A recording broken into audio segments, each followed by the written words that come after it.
नमस्कार दर्शक बंधु भेज फूड ओडिया आपण मानक बहुत बहुत स्वागत। आज मु आपण मानक सहित शेयर करी गोटे बहुत ही हेल्दी और टेस्टी फल जार ना हूँ ड्रैगन फ्रूट। ए फल खाइले तार कौन कौन बेनिफिट आम मानक मिलिबो से विषय मु आज आपण मानक सहित शेयर करी। ड्रैगन फ्रूट रे विटामिन सी, फाइबर, आयरन और एंटीऑक्सीडेंट बहुत ही मात्रा रे थाए। यह आम इम्यूनिटी स्ट्रॉन्ग करे और शरीर को हेल्दी रखे। ड्रैगन फ्रूट हार्ट पाई बहुत भल। यह कोलेस्ट्रॉल लेवल को कम करे और ब्लड सर्कुलेशन इम्प्रूव करे। जदि आपण वेट लॉस करने को चाहते dragon fruit best option.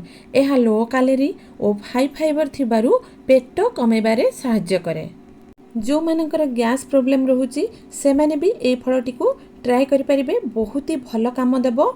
Dragon fruit skin पाई मध्य बहुत उपकारी। यह स्किन को ग्लो दिए और एजिंग प्रोसेस को स्लो करे। ताहले दर्शक बंधु ड्रैगन फ्रूट को आपण डेली डाइट रे इंक्लूड करंतु और हेल्दी रुहंतु। आउ ए फलटी टिके कॉस्टली मध्य।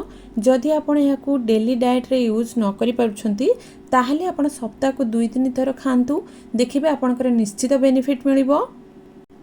वीडियोटी जदि आपण मानकु भल लागिला लाइक, शेयर और सब्सक्राइब करि नेबे। आ मोर ए कुकिंग चैनल ले आपण सब रेसिपी बिना प्याज रसुन रे पाइबे।